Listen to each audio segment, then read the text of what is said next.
这永基的字啊是端正，但是比例不足，手腕还需要用点劲儿。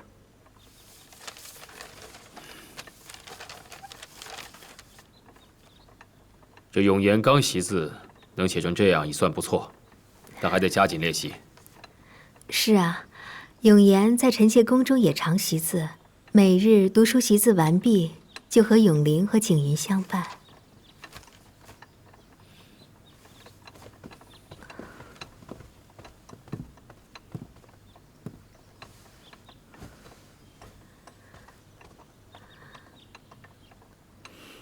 皇上，臣妾有一事恳求。臣妾想着孩子们都在臣妾身边了，唯有景元一人自小养在颖妃膝下，未曾和弟妹们相处。如今景元也长大了，未免手足情谊淡漠。不如让景元到臣妾这住一段，也好彼此亲近一些。这颖妃啊，视景元为亲生，她不会肯的。皇上，景元到底是臣妾亲生的，臣妾十分挂念啊。况且永宁刚出生，若能和姐姐一块亲近，那该多好啊！好了好了，若是景元愿意去你那儿小住，也就罢了，否则不要勉强他。臣妾谢皇上。下去吧，别再扰朕了。臣妾告退。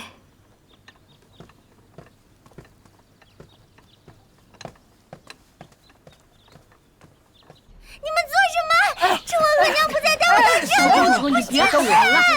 七公主，皇贵妃才是你额娘，颖妃不是。我额娘是颖妃，不是皇贵妃。皇贵妃是我女人。我要七公主，站住！七公主，你别胡说，额娘等着你呢。景元，你这孩子，胡说些什么呢？你就是坏女人！你害得皇额娘被关进了翊坤宫。你给我闭嘴！景元。娘，静元没事，没事，没事啊。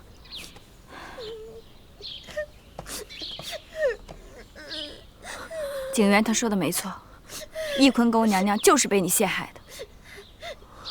娘，不怕，娘，额娘在呢。她是我的女儿，不是你的。颖妃，一定是你教坏我女儿的。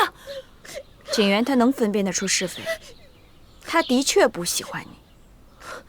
其实岂止是孩子，即使你未同父后，我们也照样看不惯你这种用龌龊手段上位的女人。我不喜欢你，我讨厌你，你一定还做过许多坏事，所以14弟和16弟才会夭折的。你胡说！你是我的女儿，你怎么可以污蔑你亲娘呢？颖妃，早知道你不服，今天本宫就要让你知道，什么叫心服口服。来人，在。颖妃犯上不敬，拉下去杖责。你敢？本宫是皇贵妃，主理6宫为何不敢？皇上礼重蒙古，你岂敢动？还愣着干什么？给本宫打这个不知天高地厚的女人！皇贵妃娘娘息怒！皇贵妃娘娘息怒！皇贵妃娘娘息怒！快动手啊！皇贵妃娘娘息怒！皇贵妃娘娘息怒！皇贵妃娘娘息怒！太后驾到！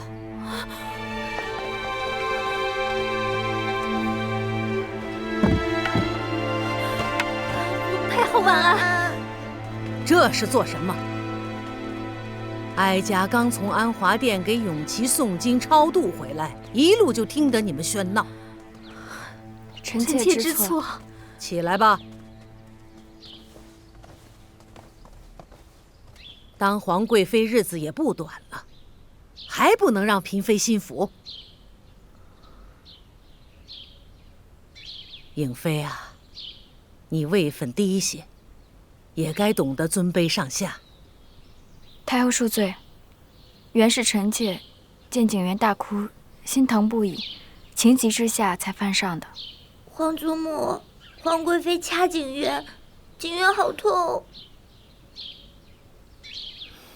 景元啊，皇贵妃到底是你额娘，你即便在尹妃膝下长大，不叫她一声额娘，也得称呼一声令娘娘。皇祖母，尹妃娘娘才是景元的额娘。你这孩子虽然不懂规矩，但足见尹妃对你一直疼爱。既然如此，景元还是交由尹妃来抚养吧。太后，景元脾气也性子大，断不能叫旁人教养了，还是臣妾自己来吧。景元好好的，断不会像皇贵妃所言那么不堪，否则皇上不会那么喜爱。难道皇贵妃是不放心我来养育吗？景元到底不是你亲生的，养娘不如生娘亲，养娘怎会真心待孩子好？是吗？太后，臣妾失言，臣妾知错了。是生娘不如养娘好，养育之恩大过天。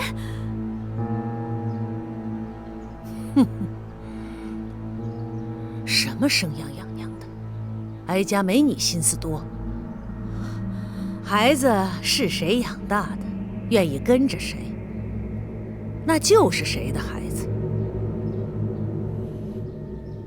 景元，你愿意跟着谁，自己说。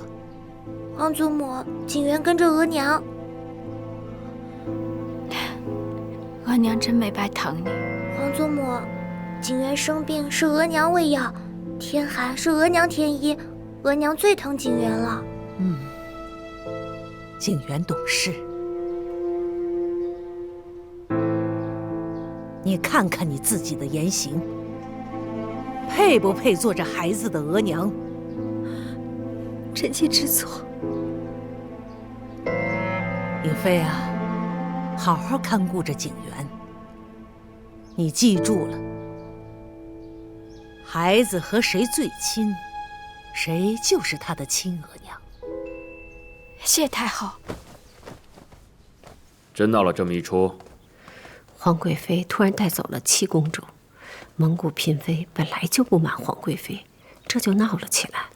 不过，也不能怪蒙古嫔妃无礼，皇贵妃太过于言辞不当，才惹得嫔妃离心，公主不满，连太后都被得罪狠了。都怪朕，当日太过心急，想着乌拉那拉氏断发，后宫之事不能无人料理，才强扶魏氏为皇贵妃。谁知她不能安定后宫，安抚儿女，连对皇额娘说话都这么不知轻重。玉火，这回永琪百日祭祀之事，不许他过问，叫于妃主持吧。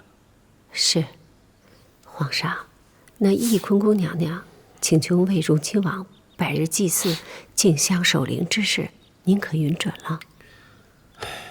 他要去给永琪上香守灵1日，便让他去吧，只是叫他晚些，别和其他嫔妃撞在一块儿了。那奴婢去安排。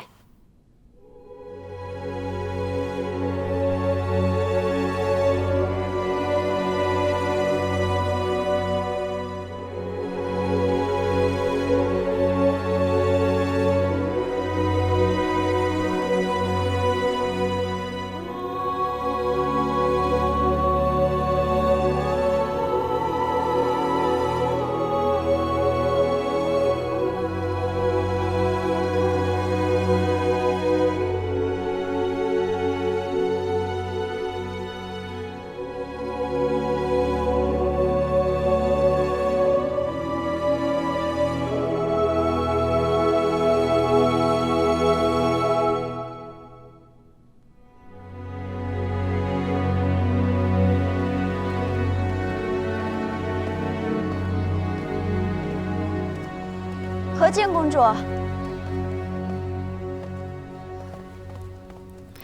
尹娘娘，要不是今日荣亲王百日祭祀，也难得跟公主见上一面。公主近日可好？甚好，谢尹娘娘关心。听说上回令娘娘想要带走您的7公主，结果被您和蒙古嫔妃们一闹，反倒连你们的请安都免了。丽娘娘闹了个好大的没脸。这样的人，只会在皇上面前狐媚讨好，对上冒犯太后，对下又不能教养好儿女，让咱们六宫怎能敬仰？这前2件我倒是知道，这不能教导好儿女，又是如何呢？一心只想往皇后位子上爬的人，会怎样教育儿女呢？公主若是不信，她可以自己派人去看看。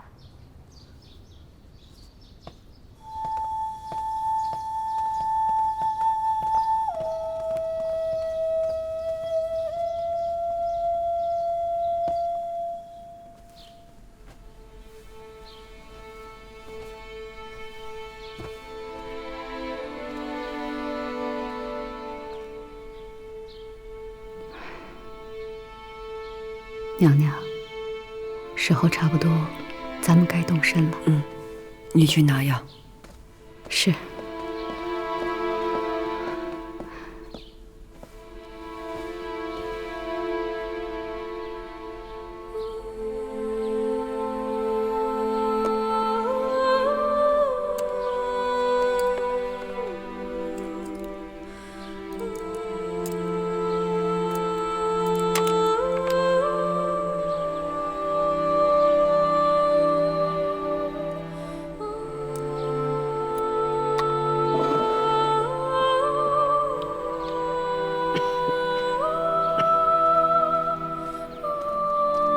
娘娘，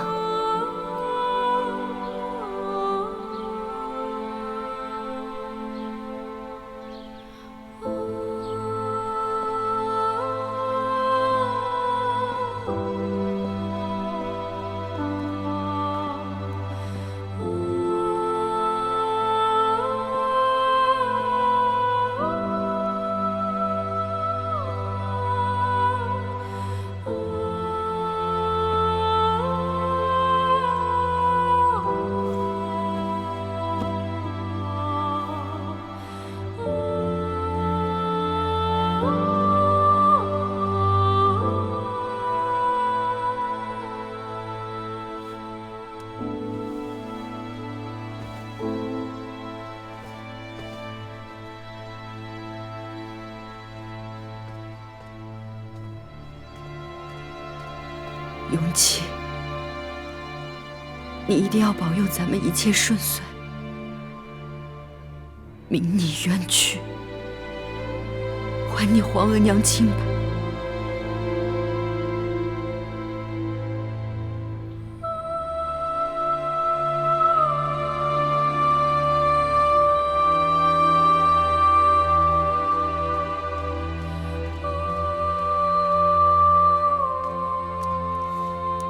太后，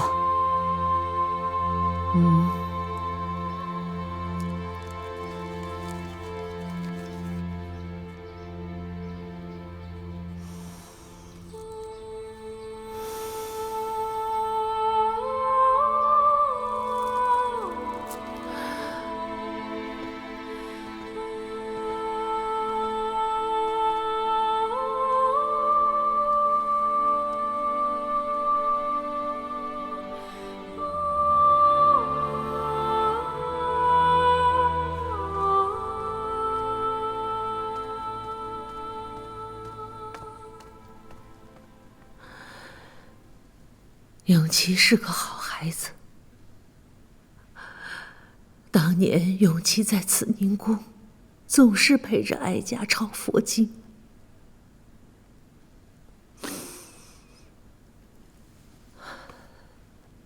上回见你还是在杭州行宫，断发一别都这么久了，如今见你竟然是在这里，还真是叫哀家感慨啊！你们乌拉那拉氏姑侄2人都做了皇后，可最后都被禁足在宫中，与夫君离心。看来乌拉那拉氏的女儿不适合做皇后。当年皇帝一定要选你做嫡福晋的时候，哀家就曾经跟他说过，你跟他性子不合，反增苦恼。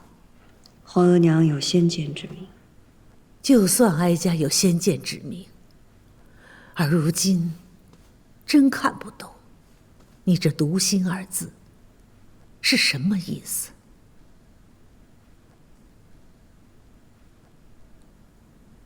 当年姑母临终的时候感慨，在这宫里行事，不为独身，只为独心。儿臣不明白，更不曾做到，所以落得和姑母一般的绝境，还眼睁睁地看着永琪轰逝在儿臣眼前。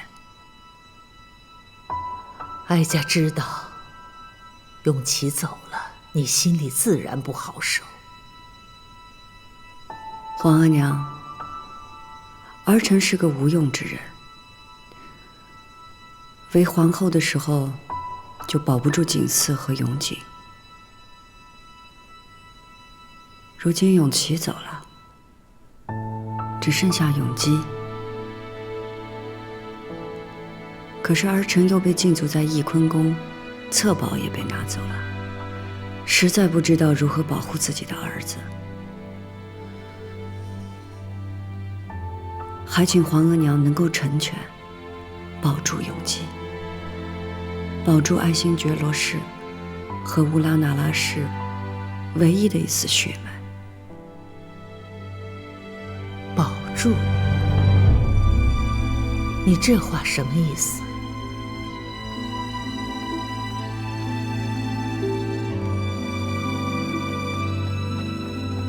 春晨，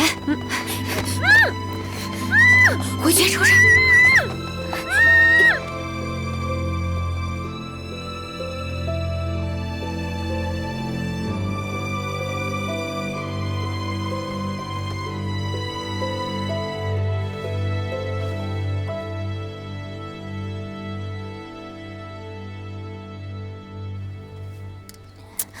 你怎么笨手笨脚的？春蝉呢？把她给我叫来。主儿，春蝉姑姑还没回来呢。这春蝉跑哪儿去了？主，怎么了？慌慌张张的。主，方才有人瞧见容佩和叶欣带走了春蝉，也不知道去了哪儿。什么？那人不会是看走眼了吧？不会有错的，奴才仔细问过了。那还不快去找？奴才这就带人去寻。等等，悄声些，不要让别人知道。这……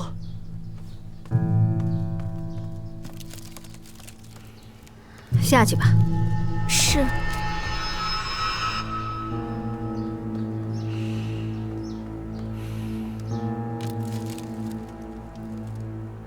春蝉，你还是如实说吧。这些事，是不是都是皇贵妃做的？你到底说不说？不干我们主的事儿，奴婢也什么都不知道。替皇贵妃办事的兰翠、晋忠、云皎都死了。春蝉，你知道皇贵妃那么多事，你想她下一个灭口的会是谁？你们就不用费尽心思挑拨我们主仆关系了，奴婢什么都不知道。容佩，咱们走吧。是。等天黑了再放人。好。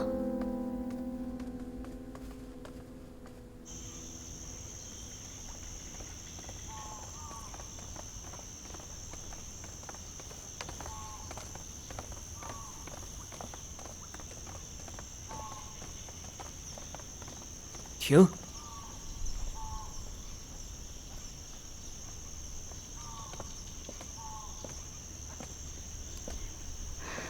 娘娘，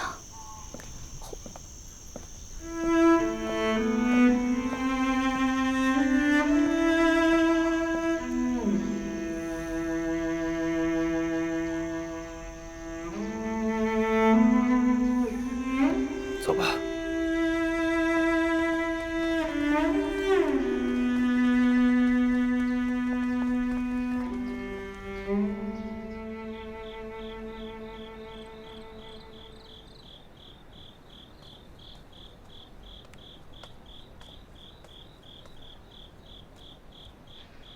替皇贵妃办事的兰翠、静中、云角都死了。春蝉，你知道皇贵妃那么多事，你想一想，她下一个灭口的会是谁？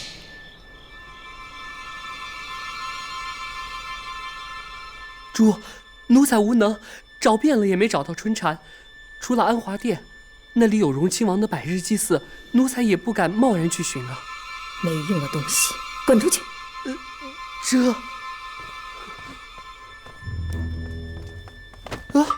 春蝉，你回来了，主找了你好半天。奴婢让主担心了。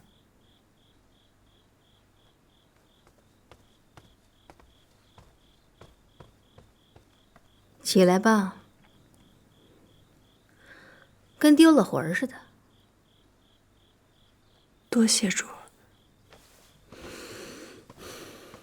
上哪儿去了？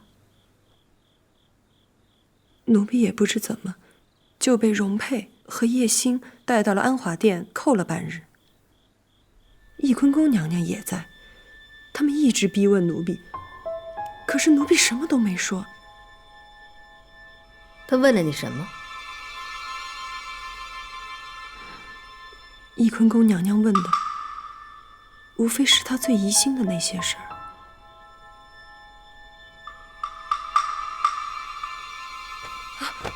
主，奴婢真的什么都没说。若是说了，奴婢自己也没命了呀。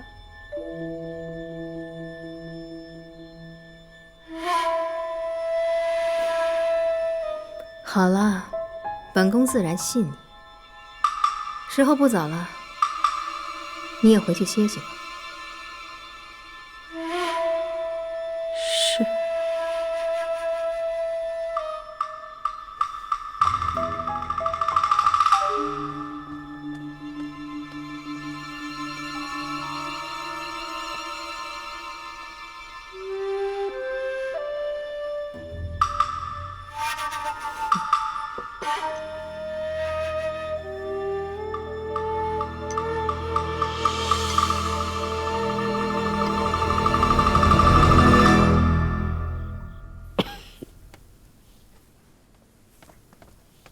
娘娘，吃药了。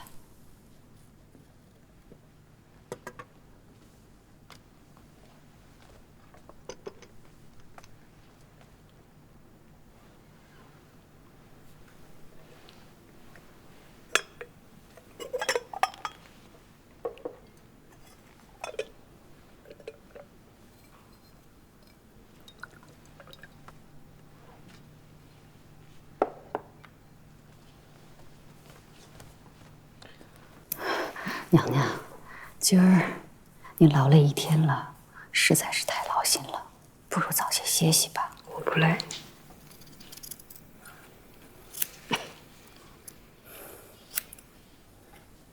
今儿快到翊坤宫门口的时候，皇上就在后头。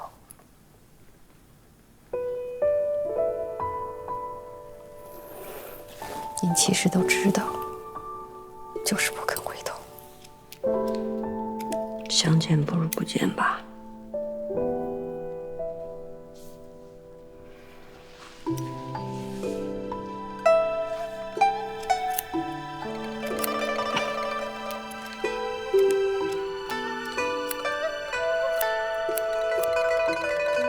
皇祖母，云娘娘已经回来了，我为什么还要挪去慈宁宫，跟皇祖母住呢？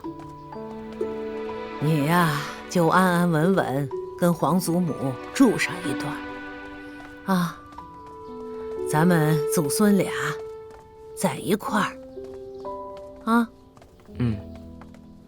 什么？永基被太后带去慈宁宫抚养？是啊，奴婢一听到这个消息，就立刻来回禀主了。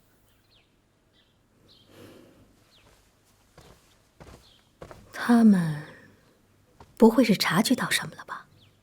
应该不会，奴婢做事一向小心谨慎的呀。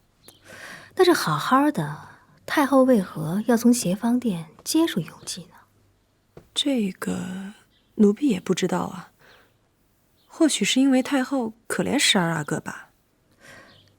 那御膳房那儿呢？慈宁宫有小厨房，这御膳房的饭菜恐怕是再也不能送到12阿哥跟前了。这好不容易排布了这么久，突然便动不了他的饮食了，岂不是前功尽弃？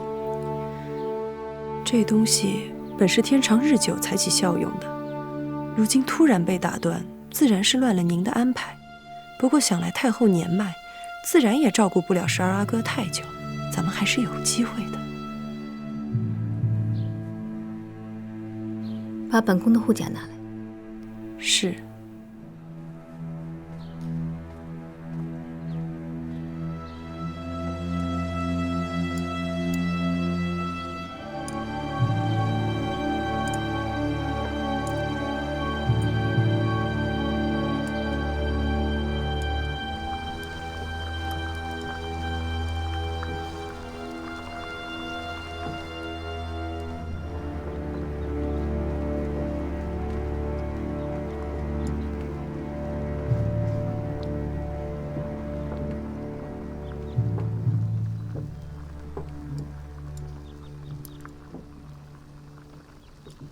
好不容易祖孙3个一起吃饭，个个食不甘味的。永基，皇祖母小厨房的膳食不香，到了你皇阿玛这里还不合胃口。皇祖母，孙儿想吃御膳房的饭菜。这就是御膳房的饭菜，有何不合胃口啊？没有儿臣在上书房吃的好吃。回皇上的话，12阿哥在上书房时，的确进得香。慈宁宫的小厨房也就罢了，都是御膳房做的饭菜，怎么永基就非得惦记着上书房里吃的那些呢？儿臣吃不下了。放肆！瞧你说话举止，还有没有点规矩？儿臣知罪。罢了。与其责怪永基，不如去查查御膳房给他做饭菜的厨子。若真是合口味，那就继续给他做着。皇娘说的是。傅家，哎，你去问问。是。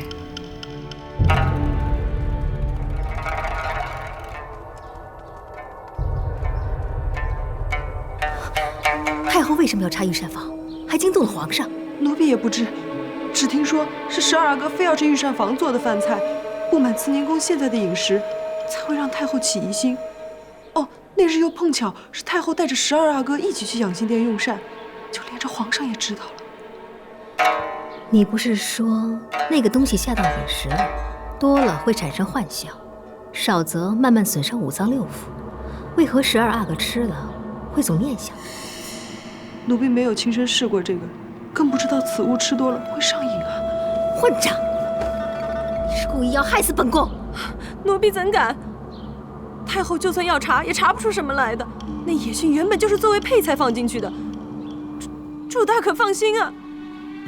放心？本宫看来，未必是太后疑心吧？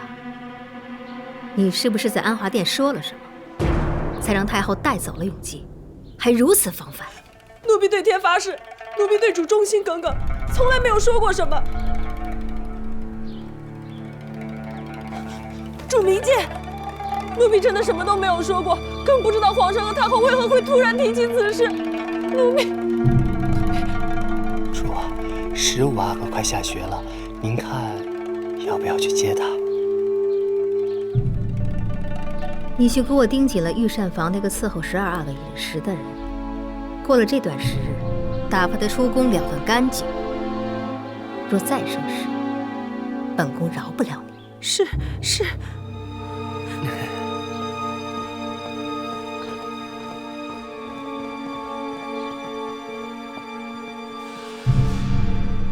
永言，在上书房都学了什么呀？皇阿玛让师傅教我孝经，我都认真学了。皇阿玛说，皇家子弟除了孝，更要忠，先君臣，后父子。好孩子，你皇阿玛说的没错，但是你要记着，不必什么事儿都听你皇阿玛的。你我是母子，血浓于水，你心里呀只能向着额娘。不管以后发生什么事情，你都得护着额娘，和额娘一条心，记住了吗？走。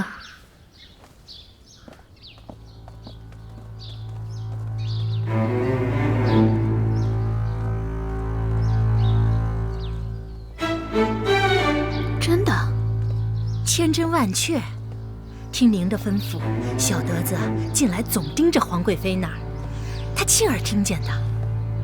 哼，这种女人，就是玉坤宫倒了，她的脚啊也不配沾上中宫的一点泥。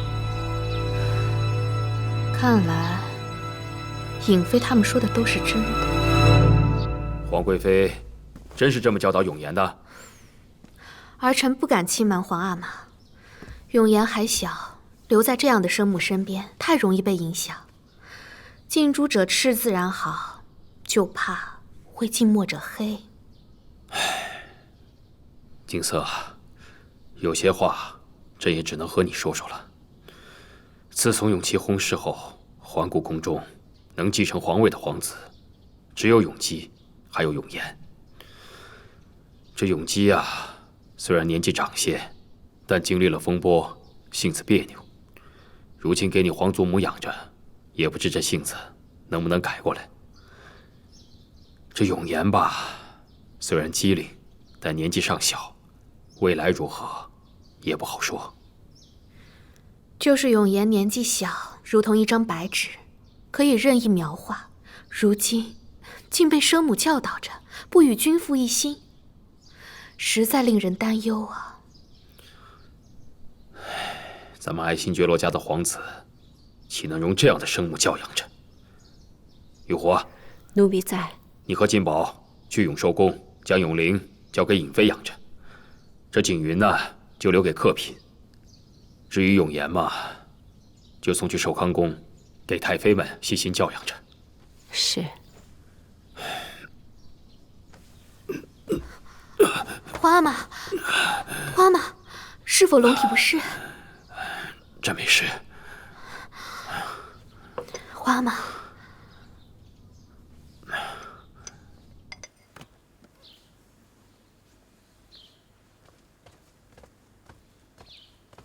额娘，儿子好烦。皇阿玛让儿子抄的这个书，儿子不想抄了。罢了，歇会儿再抄。但是呢，皇阿玛给你安排的功课还是要完成的。是。玉壶姑姑，玉壶姑姑，我们主在休息呢，您……奴婢请皇贵妃娘娘安。玉壶姑姑怎么来了？皇贵妃娘娘，奉皇上旨意，即日起，17阿哥由颖妃娘娘抚养，9公主由客嫔娘娘抚养，15阿哥挪去寿康宫居住，由太妃照料。皇上怎么下了这般旨意？皇上还说，往后所有蒙古嫔妃都不受您管束，也不必向您请安，您也别计较。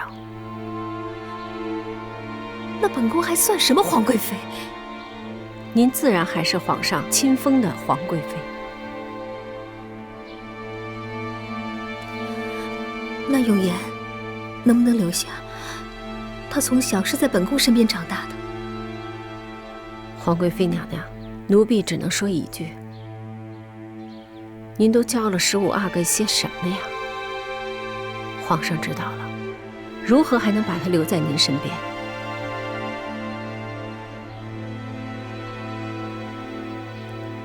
那奴婢带小主子走了。放肆！谁敢动他？十阿哥，怎么说？永言，没事，没事，永言，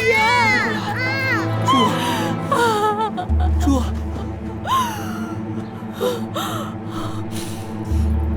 太后护着乌拉那拉氏的孩子，本宫的孩子偏要被带走。乌拉那拉氏，他被困在翊坤宫，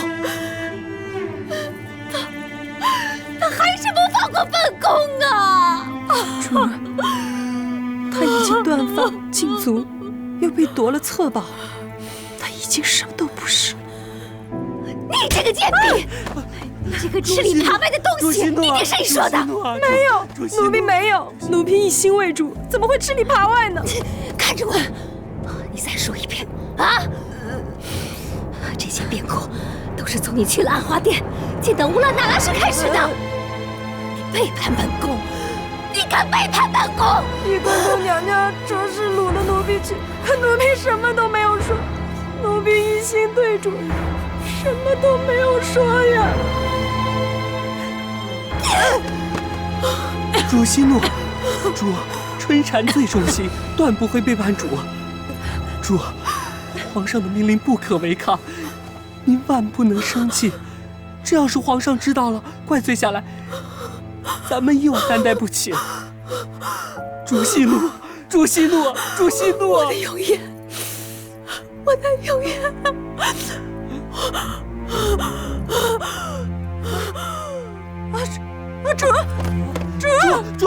主心急症犯了，快去请太医！快呀！主，你醒一醒啊，主！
主儿，您怎么起来了？您喝了太医开的药，才昏睡了几个时辰，要不再歇歇？给本宫梳头吧。是。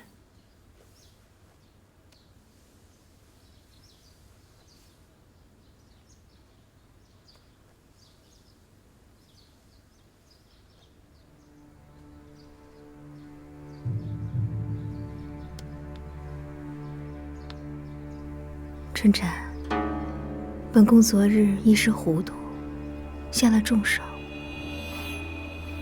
还疼吗？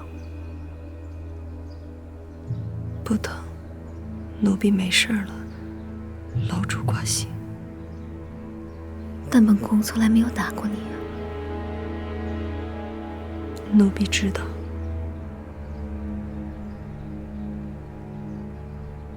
看你嘴唇发白。来，给你抹点口脂，也能显出在本宫身边当差的体面。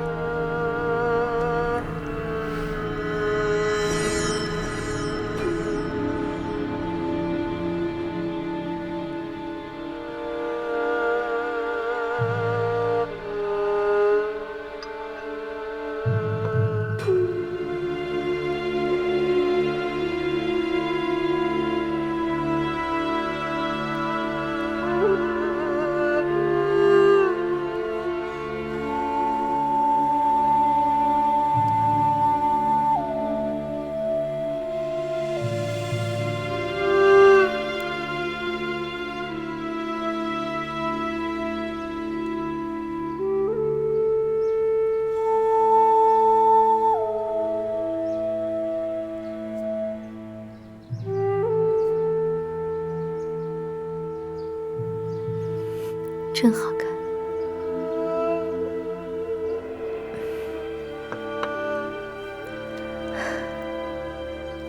谢主。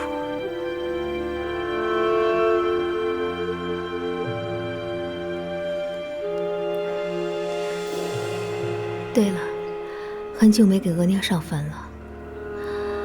你早些出宫，帮本宫拔掉坟头上的野草。是，奴婢知道了。去吧。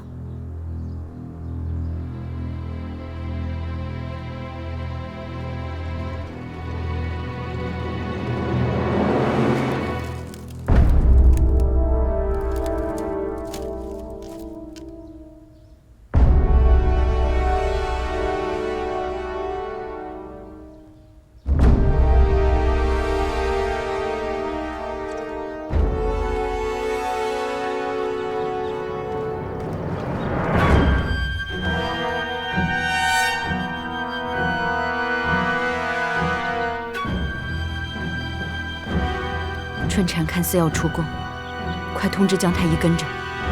是。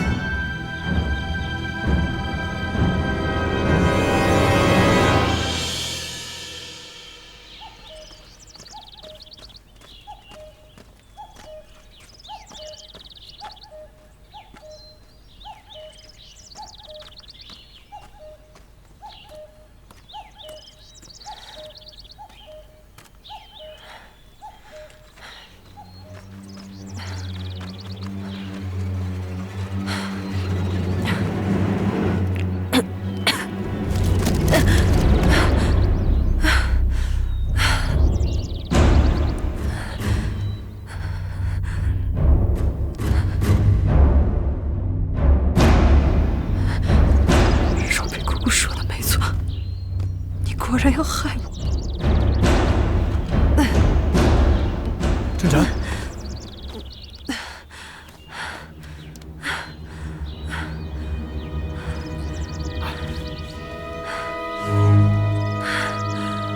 来，把这个吃了，能保你的命。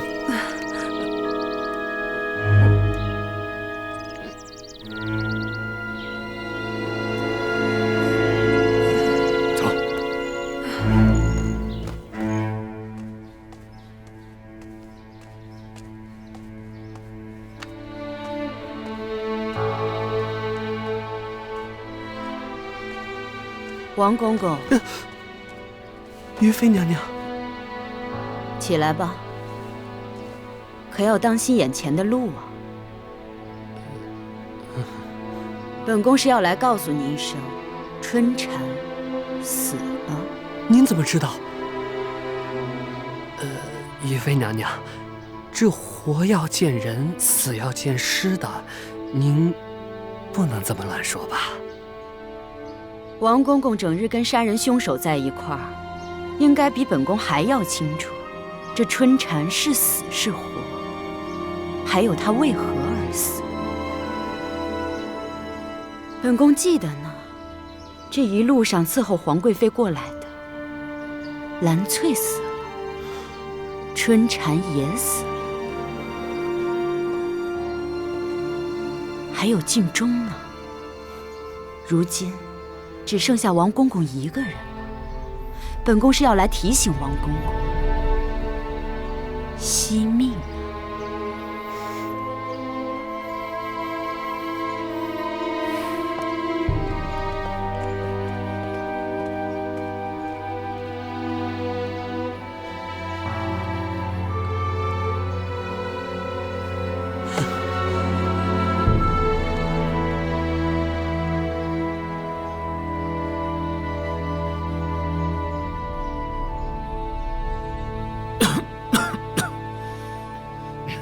皇上，您最近批褶子累着了，不如歇歇吧。太医说您身子不能累着。这没事。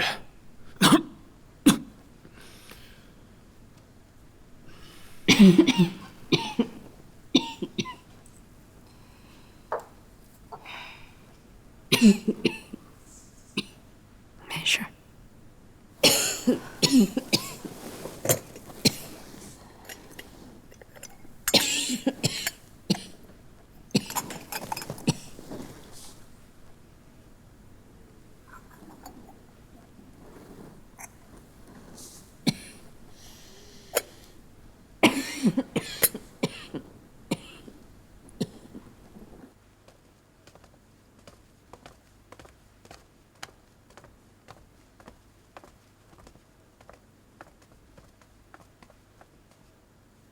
皇上，参汤好了，您多少用一点儿。皇上，皇上，来人，快叫太医！闭嘴！先别闹出动静来，去请江太医。这。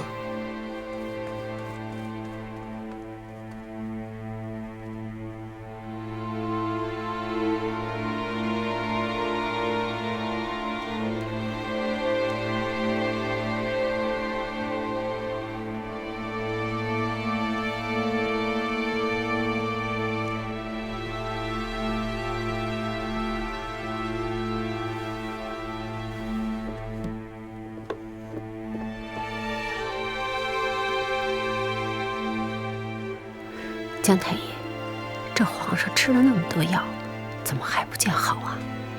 皇上虽说这回是旧疾复发，但比上次更严重了。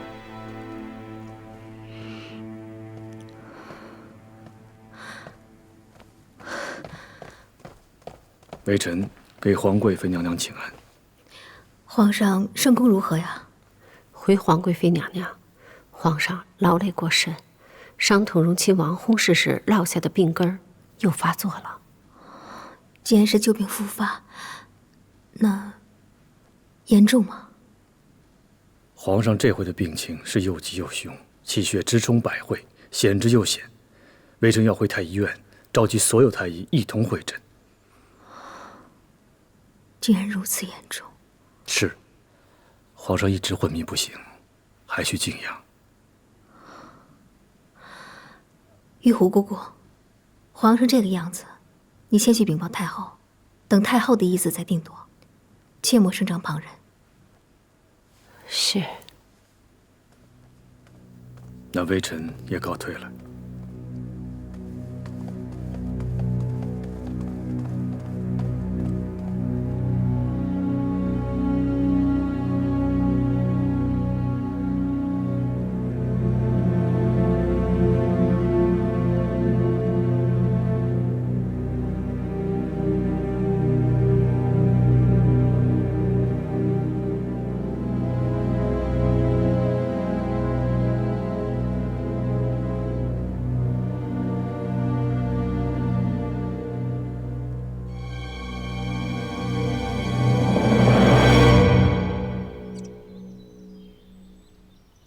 江太医，您一直为皇上医治，这回皇上的病，看脉案是极为凶险，一切都得仰仗您的斟酌。要不是这回病情来势汹汹，在下也不会劳烦各位同僚啊。我看重症用猛药，另则很多事还得多准备一手，免得到时候圣功不愈，我们太医院吃罪不起呀。说的也是。包太医在，你也来看看吧。咱们一同斟酌着用药，给皇贵妃娘娘请安。皇贵妃娘娘，您都侍候一夜了，不如先回去歇息吧。皇上若醒了，奴婢立刻回禀您。也好。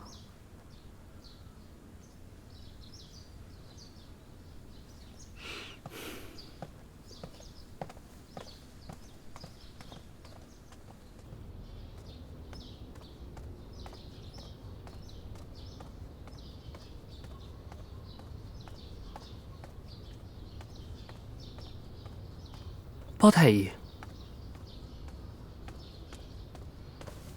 贵妃娘娘，皇上到底如何了？微臣看皇上的脉案，怕是不好了。当真？微臣不敢欺瞒娘娘，皇上是旧病复发，病症又在脑中，太医们都束手无策了。退下吧。是。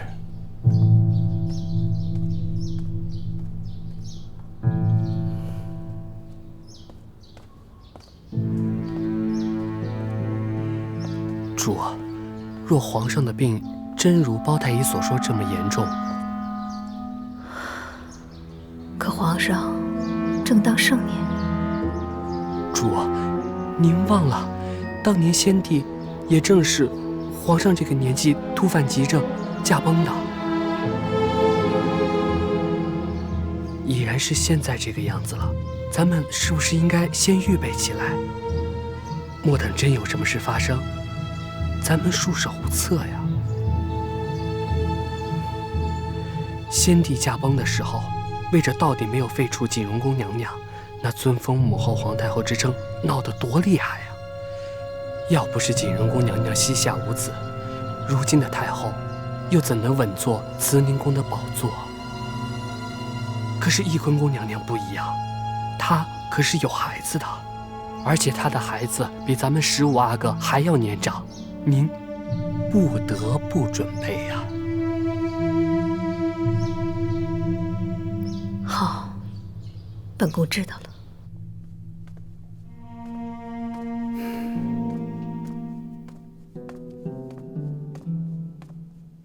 哎，八公公，使不得，使不得，使不得！姜太医，我是看药泡好了，我帮你烧上。哎呦，八公公，这皇上的药啊，讲究很深，泡多久，用多少水，这里面不能差半分。万一出了什么岔子，那咱俩都担待不起啊！哦，我知道了。这样吧，八公公，麻烦帮我去取点炭火来。啊，是。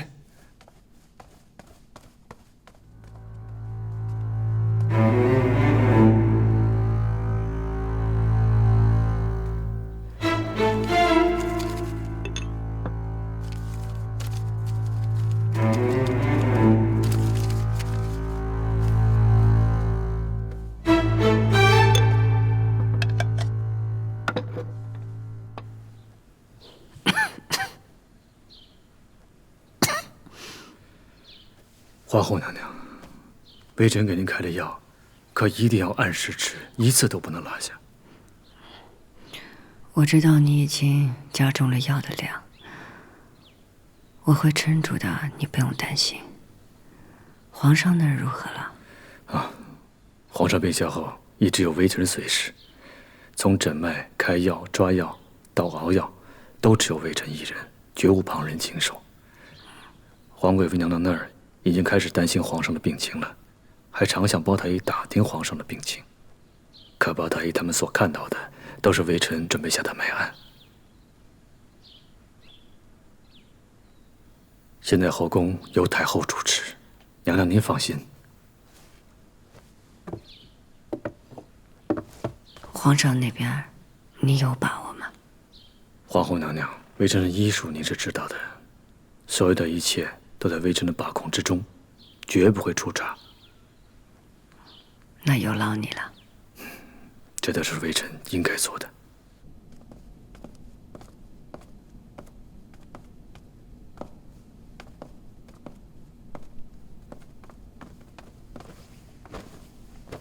请皇贵妃安。太后在里面陪着皇上，您先等一等。奴才还有差事，先告退了。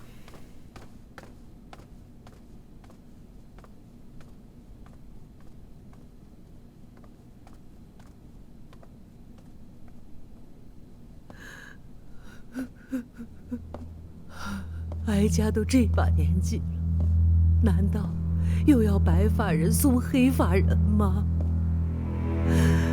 太后，皇上一直未醒，可怎么好？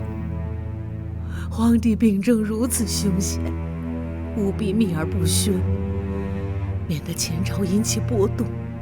有太后在，能乱什么？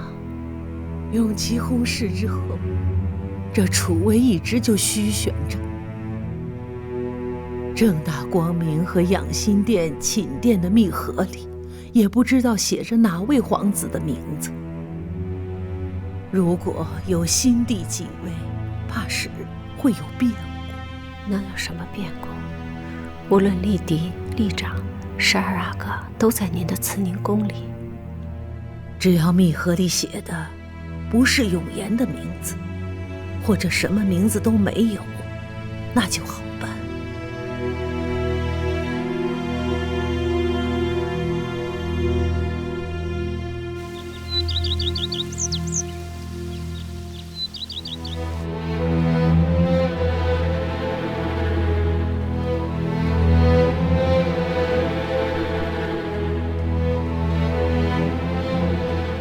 景太后安。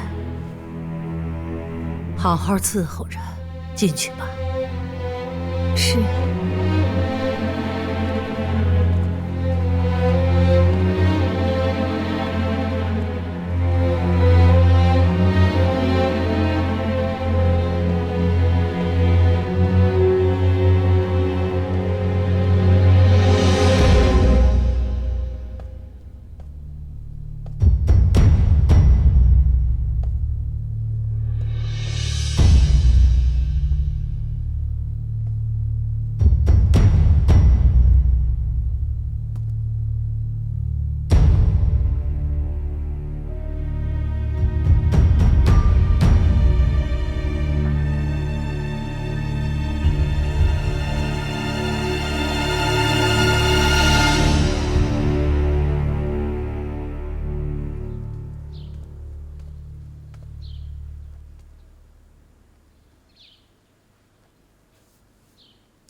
请皇贵妃娘娘安。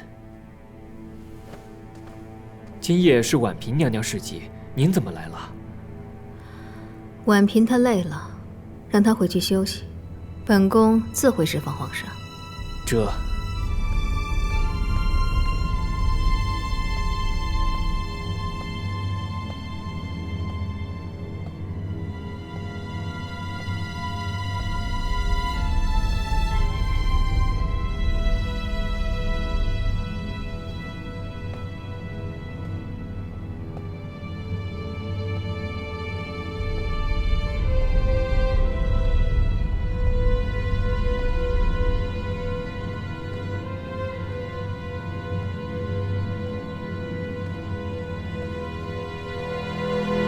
微臣。宠爱和悲望在心中交谈，说来你做成我的冷暖，梦断悲怆。你拉我的手，袖一件孤单，思潮带来，说用来。